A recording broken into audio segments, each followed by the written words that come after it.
Teman-teman, aku mulai ya.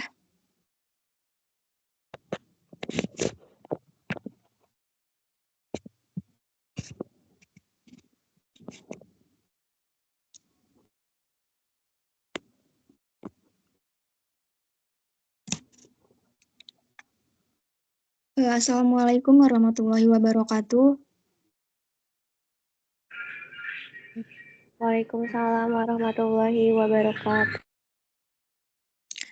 Yang terhormat Ibu Ratu Ayu Primi Putri Rahmania Sorjatmadja, MMCH CHT, yang pada kesempatan presentasi kali ini tidak bisa membersamai. Puji syukur marilah kita panjatkan kepada Allah Subhanahu wa Ta'ala atas rahmat berupa kesehatan dan sholawat serta salam, semoga tetap tercurahkan kepada Rasulullah Shallallahu Alaihi Wasallam. Pada pertemuan kali ini, izinkan kelompok 1 untuk melakukan presentasi dengan tema perencanaan strategis perusahaan dan perencanaan kinerja. Sebelumnya, perkenalkan, saya Lani Ayuni sebagai moderator. Di sini juga saya tidak sendiri, ada teman-teman saya sebagai pembicara. Yang pertama ada Sri Astuti Handayani, ada Sofiatul Fitri, ada Adan Tujaji, ada Siti Adila, dan Sabihes. Baik, kita langsung mulai sesi presentasinya. Namun sebagai pembuka, marilah kita lafazkan lafaz basmalah. Bismillahirrahmanirrahim. Saya persilahkan pada pembicara pertama, yaitu Sri Handayani Astuti. Sri Astuti Handayani, mohon maaf. Waktu dan tempatnya saya persilahkan.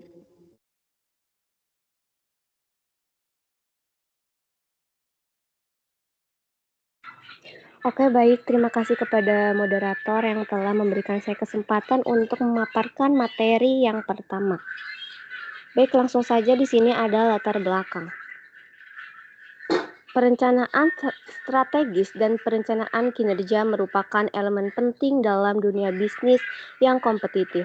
Perencanaan strategis membantu perusahaan menetapkan tujuan jangka panjang, mengidentifikasi peluang dan tantangan, serta meningkatkan daya saing melalui analisis mendalam. Sementara itu, perencanaan kinerja berfokus pada pengelolaan dan evaluasi kinerja individu, tim, atau organisasi untuk memastikan strategi dapat diimplementasikan secara efektif. Kedua aspek ini berkontribusi dalam mengarahkan perusahaan menuju kesuksesan. Jadi, dalam dunia bisnis yang semakin kompetitif, setiap perusahaan dituntut untuk melakukan strategi yang jelas dan terukur agar mampu bertahan dan berkembang. Disinilah pentingnya dua hal utama, yaitu perencanaan strategis dan perencanaan kinerja. Dengan memahami latar belakang ini, kita akan lebih siap untuk menyusun langkah-langkah strategis yang terukur dan berdampak nyata bagi kemajuan organisasi. Next, Kak.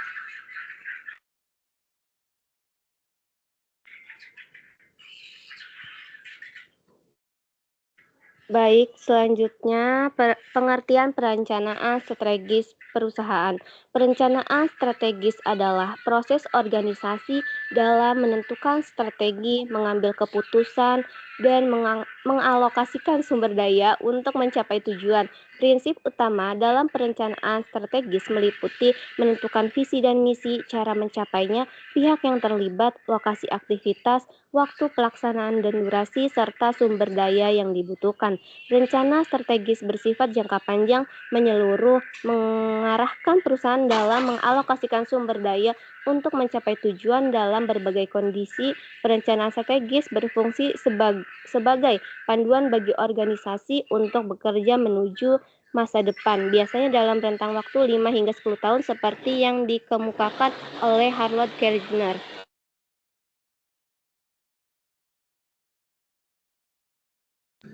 Selanjutnya, peran perencanaan strategis.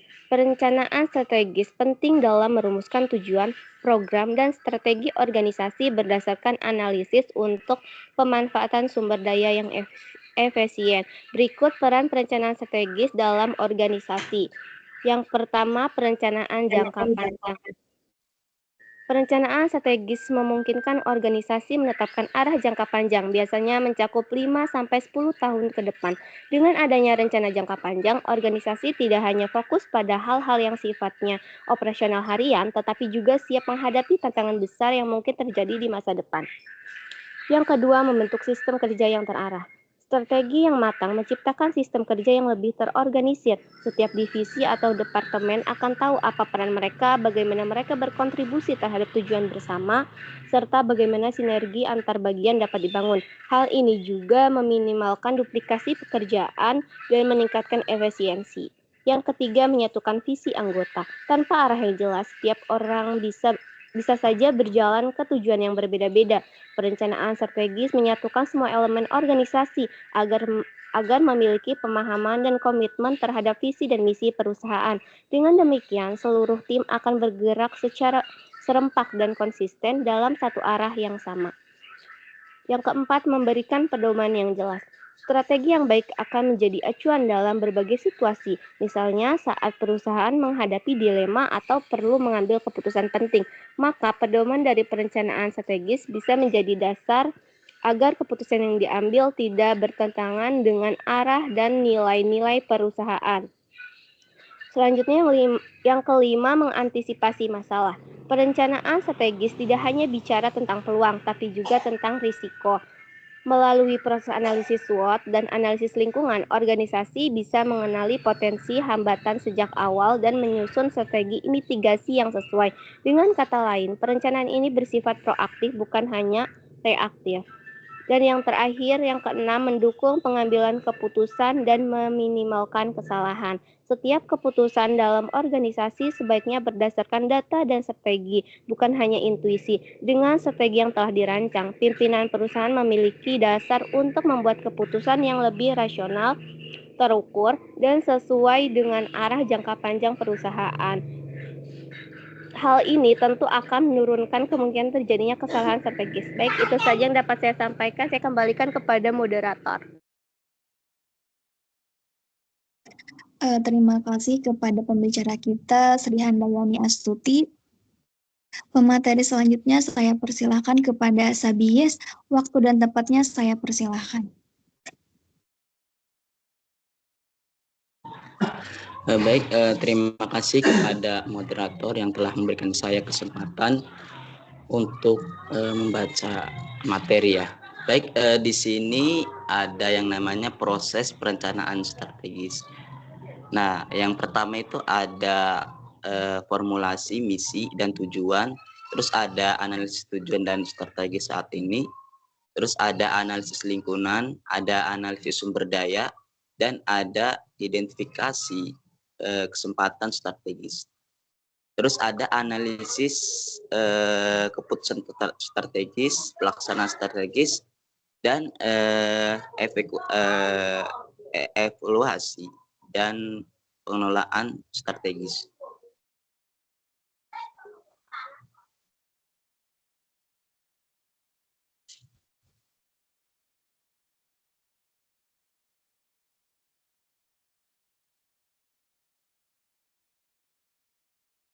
Nah, terus tahapan deh enggak.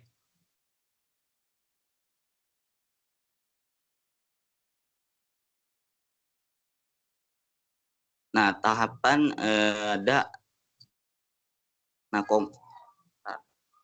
di sini ada sasaran. Nah, sasaran yang dimaksud pada rencana kerja ini adalah sasaran sebagaimana dimuat dalam dokumen dan selanjutnya diidentifikasi sasaran mana yang akan diwujudkan pada tahun yang bersangkutan beserta indikator rencana tingkatan capainya. Terus di sini ada program. Nah, program yang ditetapkan dalam perencanaan kinerja merupakan program-program yang berada di dalam lingkup kebijakan tertentu. Sebagaimana dituangkan dalam strategi yang diuraikan pada dokumen rencana strategi. Nah, selanjutnya perlu diidentifikasi yang ditetapkan program-program yang akan dilaksanakan pada tahun bersangkutan sebagai cara untuk mencapai sasaran yang telah ditetapkan. Nah, kegiatan adalah tindakan nyata dalam jangka waktu tertentu yang dilakukan oleh instansi pemerintahan sesuai dengan kebijakan dan program yang telah ditetapkan dalam memanfaatkan sumber daya yang ada untuk mencapai sasaran dan tujuan tertentu. Nah, dalam komponen kegiatan ini perlu ditetapkan indikator kinerja dan rencananya. Baik, saya kembalikan lagi ke moderator.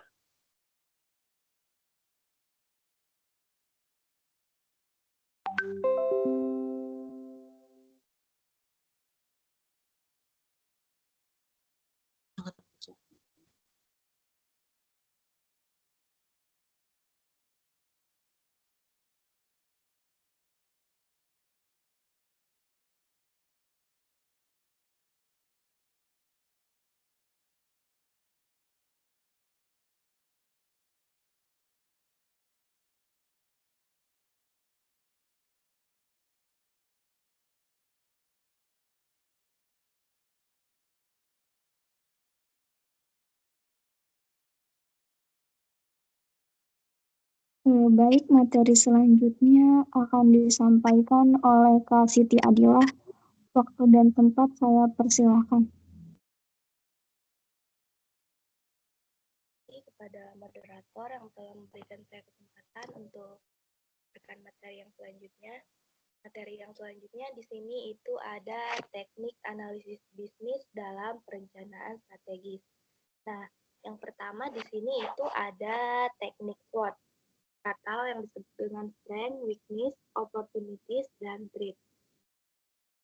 Jadi SWOT ini itu adalah metode perencanaan strategis yang digunakan untuk evaluasi kekuatan atau yang disebut dengan strength, kelemahan atau yang disebut dengan weakness, dan peluang, opportunities, dan ancaman atau yang disebut dengan threat dalam suatu proyek atau suatu spekulasi bisnis.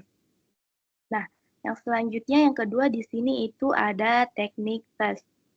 Political, economic, sosial, teknologikal, menjelaskan kerangka dari faktor makro yang digunakan di lingkungan pemindaian komponen dari manajemen strategis.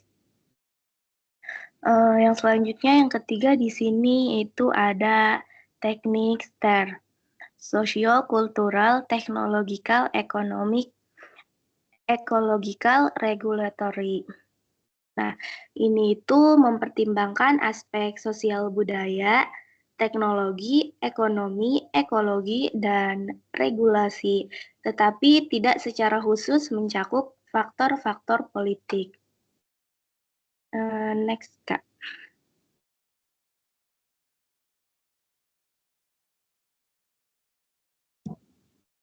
Selanjutnya di sini itu ada hubungan antara visi misi dan perencanaan strategis.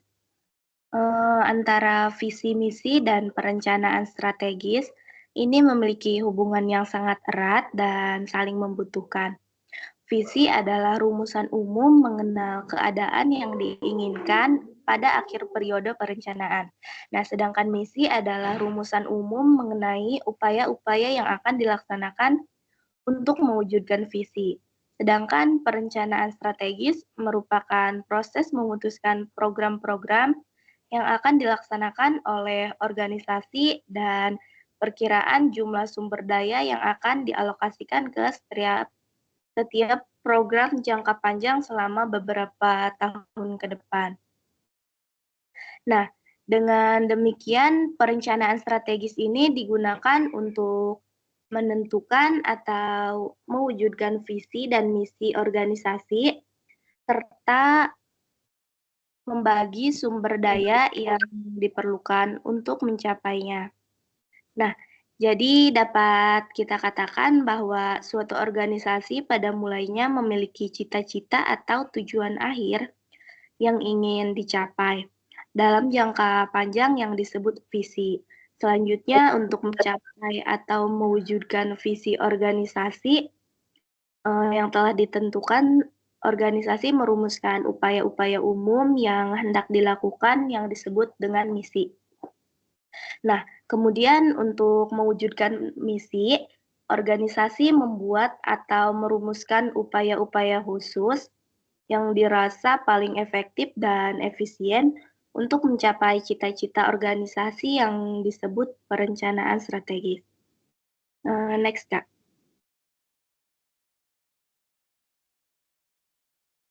Nah, selanjutnya di sini itu ada pengertian perencanaan kinerja. Jadi, perencanaan kinerja adalah proses yang melibatkan pengidentifikasian tujuan, penentuan standar kinerja, pengembangan rencana tindakan, dan penentuan indikator evaluasi untuk mengarahkan dan mengelola kinerja individu, tim, atau organisasi secara efektif. Nah, di sini itu ada 5 aspek utama dalam perencanaan kinerja. Yang pertama itu di sini ada rencana pengembangan. Nah, hal ini dilakukan untuk membantu pekerja untuk meningkatkan atau menjaga pengetahuan, keterampilan, dan kemampuan yang dimiliki atau yang diperlukan untuk melakukan pekerjaannya. Nah, yang kedua di sini itu ada waktu perencanaan. Nah, waktu perencanaan pun perlu diperhatikan agar setiap harapan sesuai dengan yang diinginkan pada saat evaluasi. Yang selanjutnya, yang ketiga di sini itu ada tanggung jawab pekerja. Nah, manajer bertanggung jawab atas setiap perencanaan yang dibuatnya, meliputi tanggung jawab seluruh aspek prediksi yang diembannya sehingga perencanaan kinerja tersebut akan sampai pada sasaran yang diharapkan. Yang selanjutnya, yang keempat di sini itu ada tanggung jawab pekerja ya. Sekarang tanggung jawab manajer. Manajer bertanggung jawab atas setiap perencanaan yang dibuatnya meliputi tanggung jawab seluruh aspek prediksi yang diembannya sehingga perencanaan kinerja tersebut akan sampai pada sasaran yang diharapkan. Nah, tanggung jawab pekerja itu pekerja diharapkan mampu mensupport setiap keputusan yang telah diambil oleh manajernya sehingga adanya keselarasan untuk mencapai tujuan. Yang terakhir di sini, yang kelima adalah rencana tindak. Nah, rencana tindak ini dilakukan agar pekerja dapat mengetahui atas sejauh mana action plan yang sedang dilaksanakan dan manajer dapat melakukan fungsi kontrolnya dengan mudah. Nah, perencanaan kinerja ini bertujuan untuk menciptakan arah dan fokus yang jelas, memberikan kerangka kerja yang terstruktur, dan mendorong pencapaian tujuan secara efektif. Nah, di sini itu ada tujuan utama perencanaan kinerja itu untuk menciptakan arah yang jelas, memberikan struktur kerja, dan mendorong pencapaian tujuan secara efektif. Baik, terima kasih. Mungkin cukup sekian pemaparan materi dari saya. Selanjutnya saya serahkan kembali kepada moderator. Baik, terima kasih kepada Kak Siti Adillah. Selanjutnya, pembicara selanjutnya yaitu Sophia Tulfitri. Waktu dan tempatnya saya persilahkan. Terima kasih kepada moderator. Di sini saya akan menjelaskan tentang tujuan perencanaan kinerja. Tujuan perencanaan kinerja dalam menciptakan kerangka kerja yang jelas dan terstruktur untuk mengelola dan meningkatkan kinerja individu, tim, dan organisasi secara keseluruhan. Di sini ada 7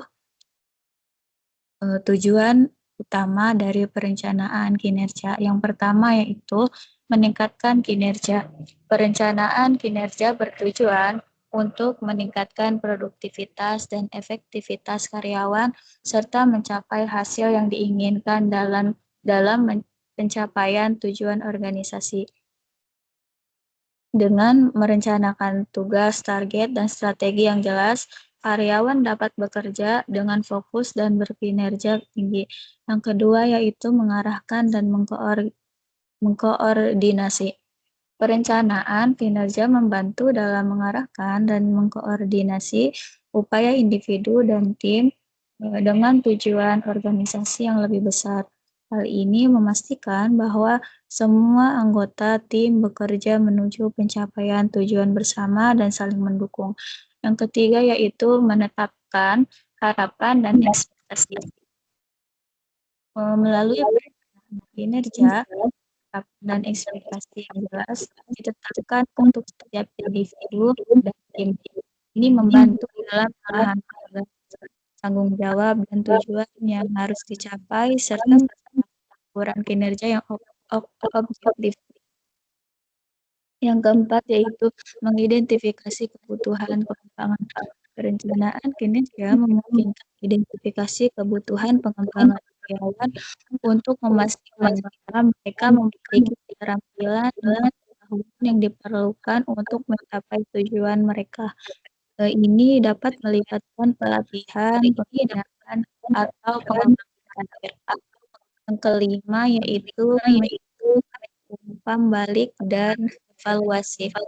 Proses perencanaan kinerja melibatkan umpan balik dan evaluasi secara berkala terhadap kinerja individu dan tim.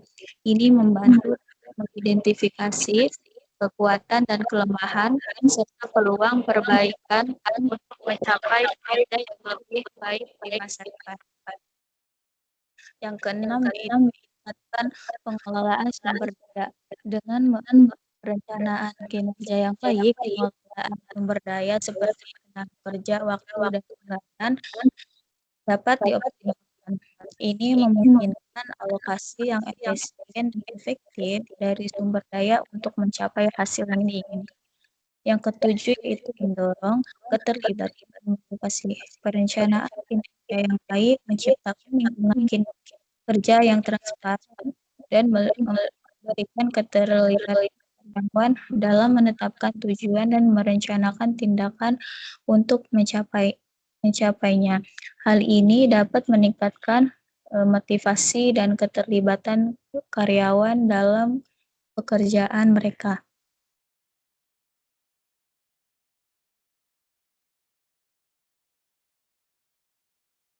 Next, Kak. Selanjutnya ada komponen perencanaan kinerja. Yang pertama yaitu sasaran. Sasaran yang dimaksud pada kinerja ini adalah sasaran sebagaimana dimuat dalam dokumen Sanstra. Diidentifikasi sasaran mana yang akan diwujudkan pada tahun yang bersangkutan beserta indikator dan rencana tingkat capainya atau target. Yang kedua yaitu program. Program-program yang ditetapkan dalam perencanaan kinerja merupakan program-program yang berada dalam lingkup kebijakan tertentu sebagaimana dituangkan dalam strategi yang diuraikan pada dokumen rencana strategi. Selanjutnya perlu diidentifikasikan dan ditetapkan program-program yang akan dilaksanakan pada tahun bersangkutan sebagai cara untuk mencapai sasaran yang telah ditetapkan. Yang ketiga yaitu kegiatan. Kegiatan adalah tindakan nyata dalam jangka waktu tertentu yang dilakukan oleh instansi pemerintah sesuai dengan kebijakan dan program yang telah ditetapkan dengan memanfaatkan sumber daya yang ada untuk mencapai sasaran dan tujuan tertentu.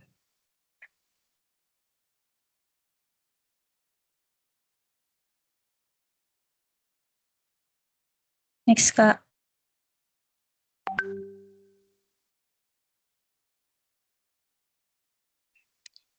Ada 5 indikator kinerja. Yang pertama yaitu masukan atau input. Sumber daya yang diperlukan untuk menjalankan kegiatan seperti sumber daya manusia, data, material, dan teknologi. Yang kedua yaitu keluaran atau output. Produk atau jasa yang dihasilkan dari suatu kegiatan atau program. Yang ketiga yaitu hasil atau outmes. Fungsi keluaran dalam jangka menengah dan sejauh mana memenuhi harapan masyarakat. Yang keempat yaitu manfaat atau benefits. Kegunaan langsung dari keluaran bagi masyarakat seperti fasilitas yang dapat diakses. Yang kelima itu dampak atau impact. Pengaruh sosial, ekonomi, dan lingkungan kinerja. Yang kelima yaitu dampak atau impact. Pengaruh sosial, ekonomi, dan lingkungan dari capaian kinerja suatu kegiatan. Terima kasih, saya kembalikan kepada moderator. Terima kasih kepada Kak Sophia Turfitri. Pembicara selanjutnya yaitu Adnan Tujaji. Waktu dan tempatnya saya persilahkan. Baik, terima kasih kepada moderator. Saya akan melanjutkan materi selanjutnya. Tahapan perencanaan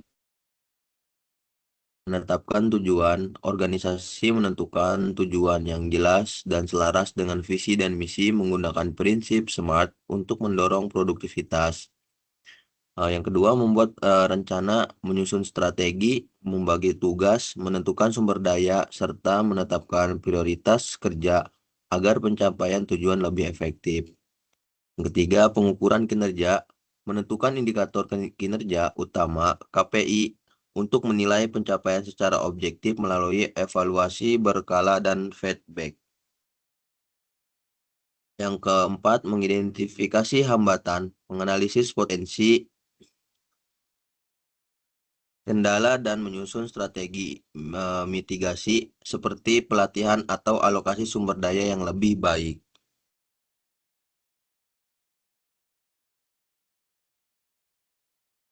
Contoh studi kasus, perencanaan strategi, seperti Nike memiliki visi untuk menjadi perusahaan olahraga paling inovatif dan berkelanjutan. Strategi utamanya meliputi yang pertama, inovasi produk, mengembangkan teknologi seperti Nike Air, Flyknit, dan Race Foam.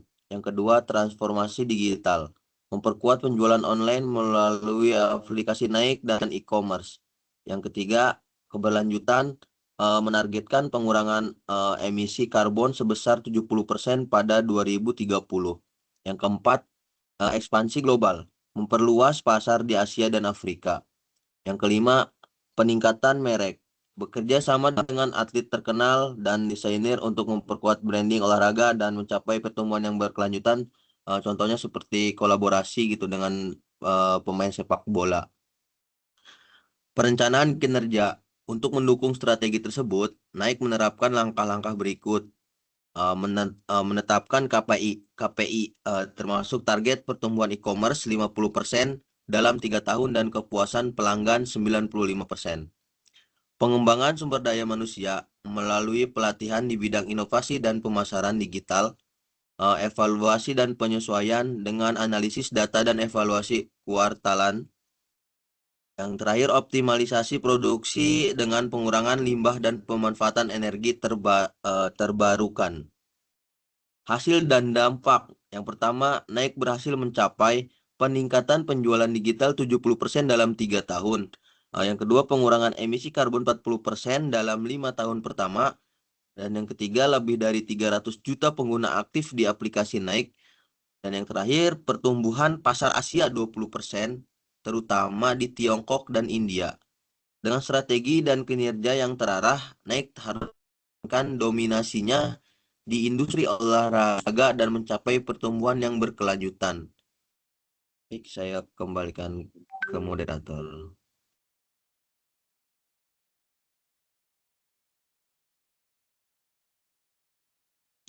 Terima kasih kepada Kak Adnan Tujaji.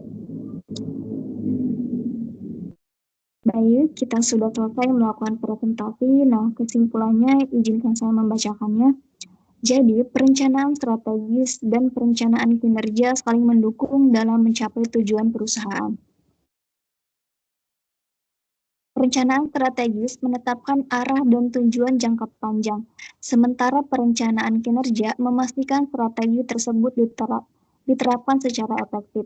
Dengan perencanaan yang baik, perusahaan dapat mengidentifikasi peluang, mengelola sumber daya secara efisien, serta melakukan evaluasi berkala untuk mencapai hasil optimal dan meningkatkan daya saing. Selesai sudah. sesi diskusi kita, mari kita sama-sama mengucapkan hamdalah. Alhamdulillahirrahmanirrahim. Alamin. Assalamualaikum warahmatullahi wabarakatuh. Waalaikumsalam warahmatullahi wabarakatuh. Waalaikumsalam warahmatullahi wabarakatuh.